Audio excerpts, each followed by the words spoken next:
What is going on, guys? It is Leland's Oakland here, and I want to wish everybody a wonderful morning. And before we get into today's video, this morning is the morning of the YCS at Columbus, and so I want to definitely give a shout out to my team, Draconic Soul.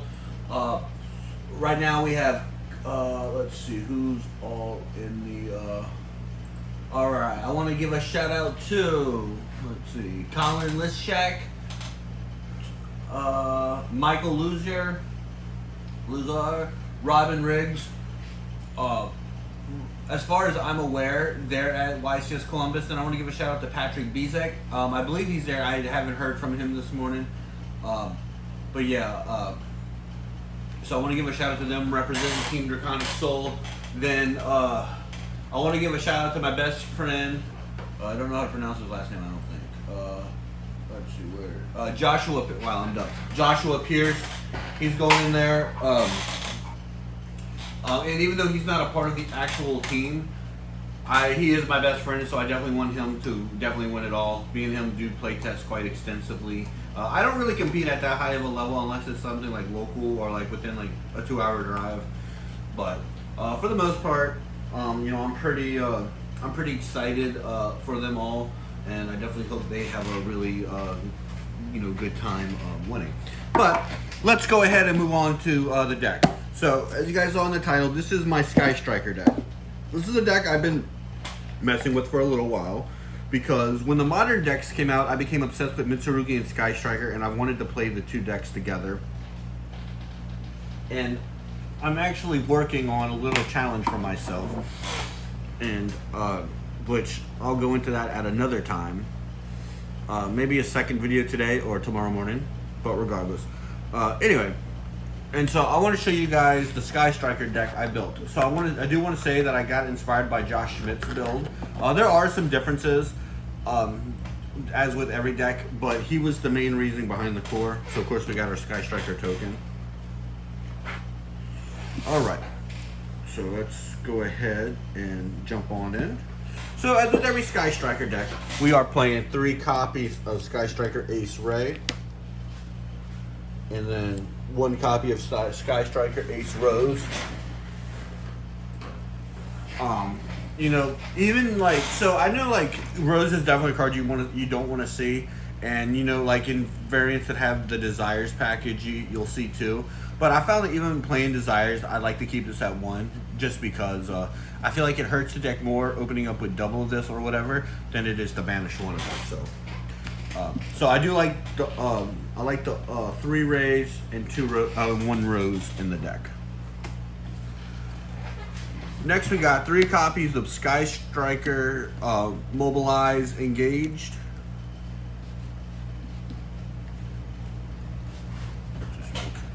Then we got 3 copies of Sky Striker Mobilize Linkage. I mean, I think that's pretty standard. Sky Striker Mecha Widow Anchor. And then Sky Striker Mecha Hornet Drone, and Sky Striker Special Maneuver Limnus Gate. Really good. We're not running Shark Cannon or Eagle Booster. I considered putting those in, but I decided to focus more so on an additional engine I added to the deck that isn't Mitsurugi, which is why I did cut the count of Sky Striker cards. But for the most part, I feel like this does its job. I can see a world in which you play a second Limnus Gate. Just because it is an incredible card, but for the most part, just 1 is fine. And I want to give an FYI, the worst matchup for this deck is Lunalight, and I didn't realize that Limnus cannot recycle Hamp. However, I did understand more so how to use the cards properly against Lunalight to deal with double Liger Dancer, because we can deal with Liger Dancer. We just gotta deal with when there's 2 out, it can be a little tricky. So I do understand that though a little bit better. So, but yeah. So that's the main Striker engine. I'm pretty happy with it. I wouldn't really make too much changes to it, and yeah. All right, so this is a new engine I've decided to experiment with Sky Strikers, and so far I love it. We're playing 1 Radiant Typhoon Eldem, 1 Radiant Typhoon Swin, and 1 Radiant Typhoon Chant.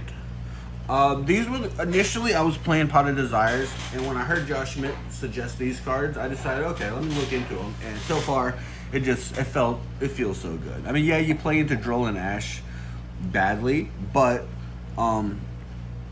you can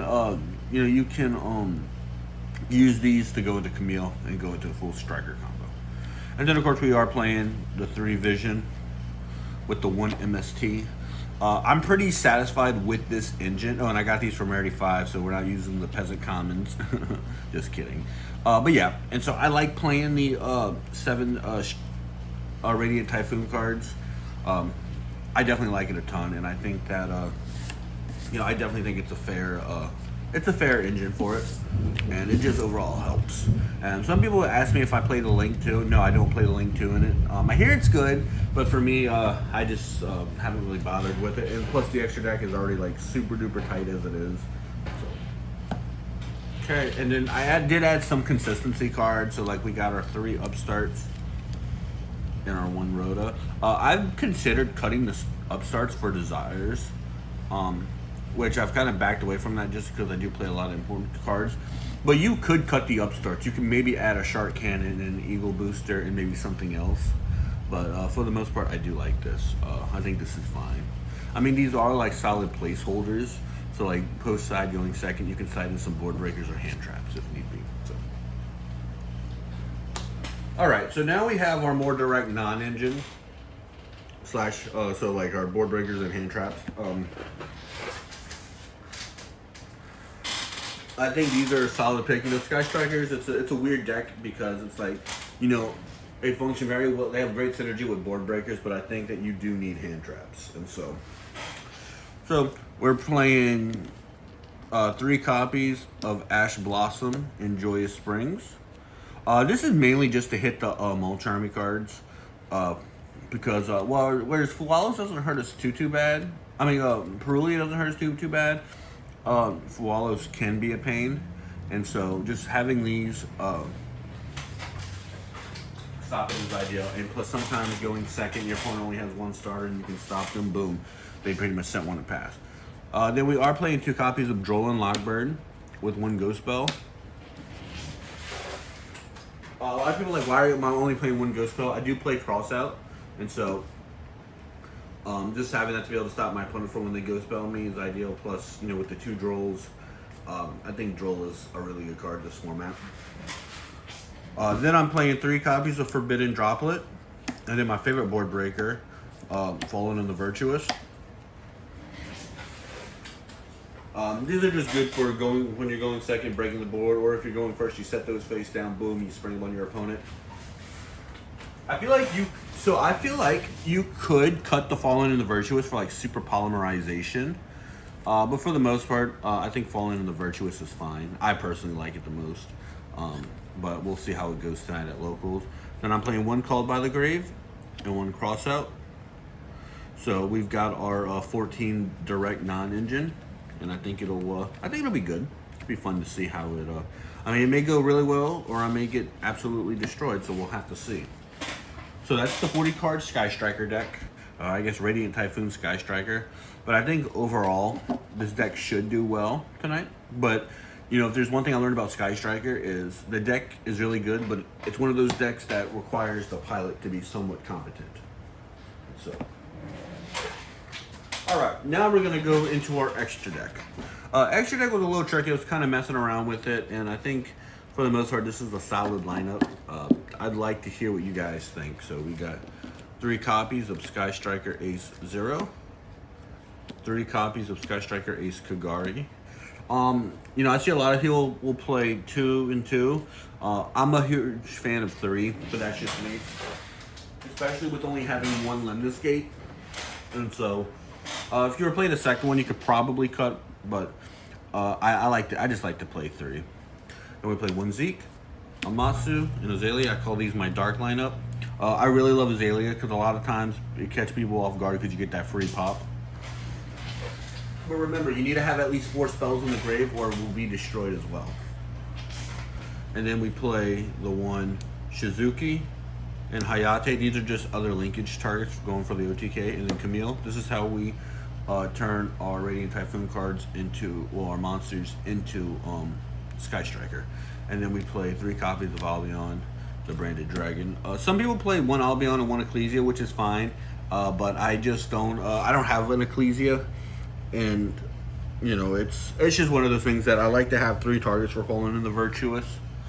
And if I end up now, I will say that if I end up cutting Fallen the Virtuous for Super Poly, I would put a Mud Dragon and Garua. I know they have that other Super Poly target, but I don't want to pay $25 for it. So I would play those 2, and then I'd probably like throw in like Typhon or something.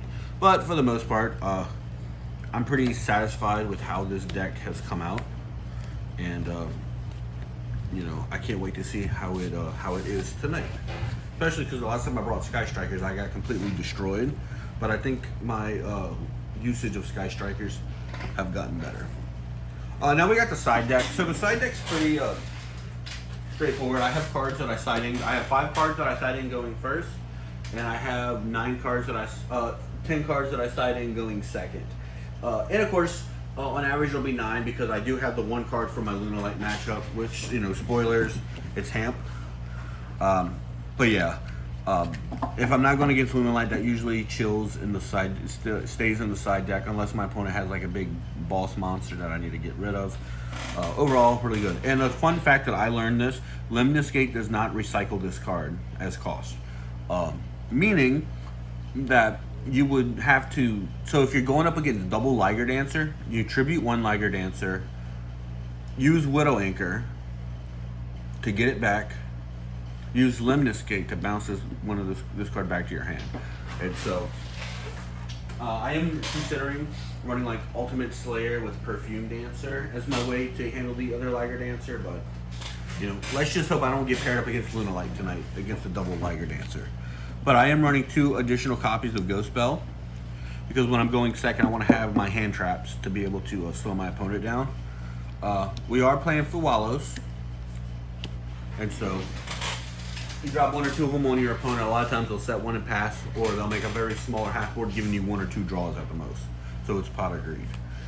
Then we've got 2 copies of Lightning Storm with 1 Harpy's Feather Duster. We're running 2 copies of Triple Tactics Thrust. I was running 3, but I found that just cutting it down to 2 was fine. And then I play the 1 evenly matched. You guys see it? Okay. So these are like my dedicated going second cards.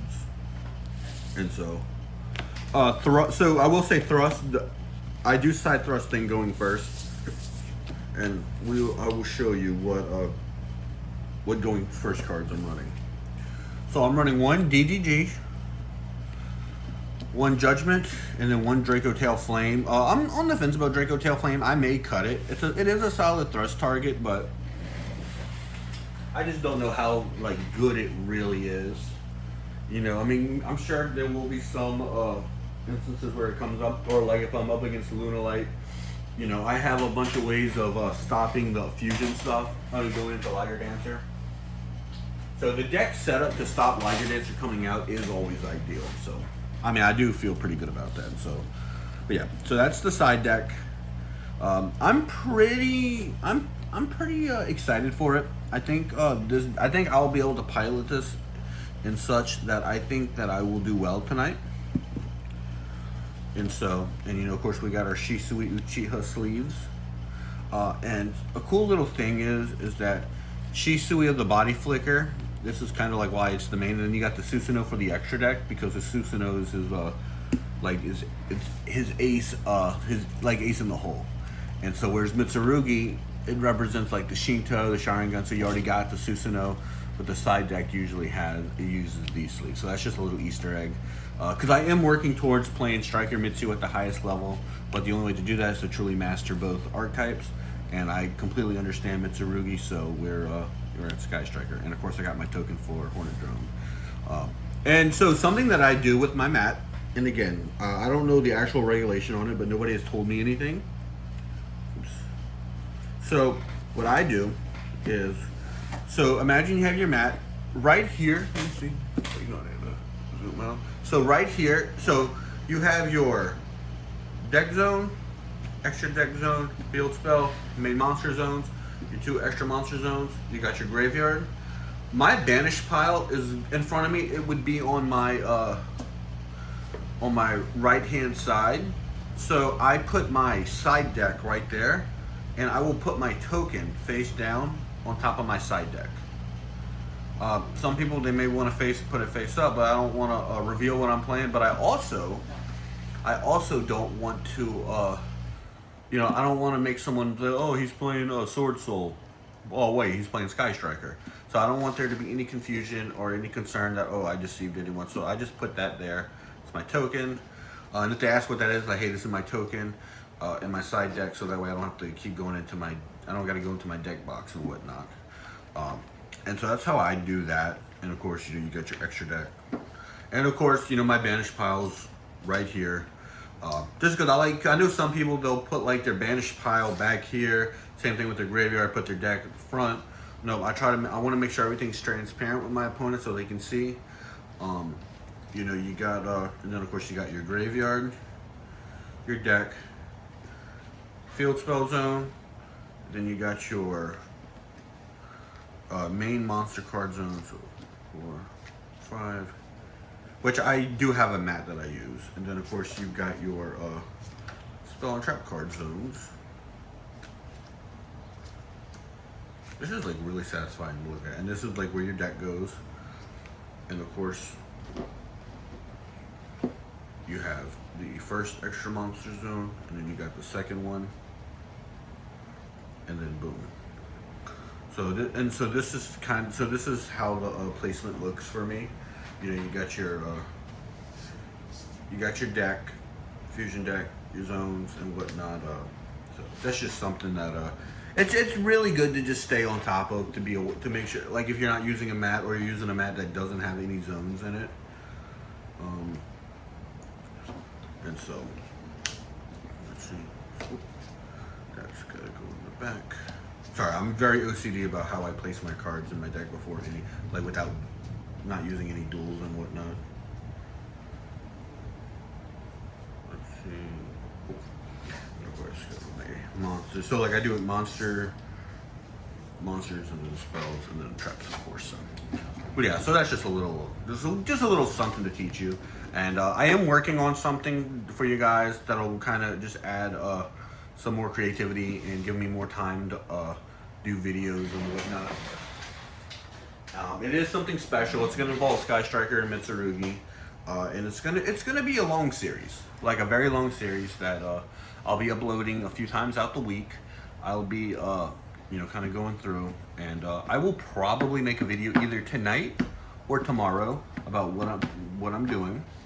I'll do like an overview, and then like I'll do like the first video, and so you'll get like a main video for like, so you'll get like, so I don't want to spoil, so you'll get like a main video, and then you'll get like update videos and whatnot. And so, but yeah, so that's the Sky Striker, Radiant Typhoon Sky Striker, which I don't even really consider a Radiant Typhoon build because it's just a small engine to go in Sky Striker. So, alright guys, hope you guys enjoyed this video. And leave a like and drop a comment below what you guys think about it. You know, I love to see what builds you're running. I know some people run the Super Poly. Some people, they play Blind Second. So there's a ton of things. And yeah, so I will see you guys later. Bye.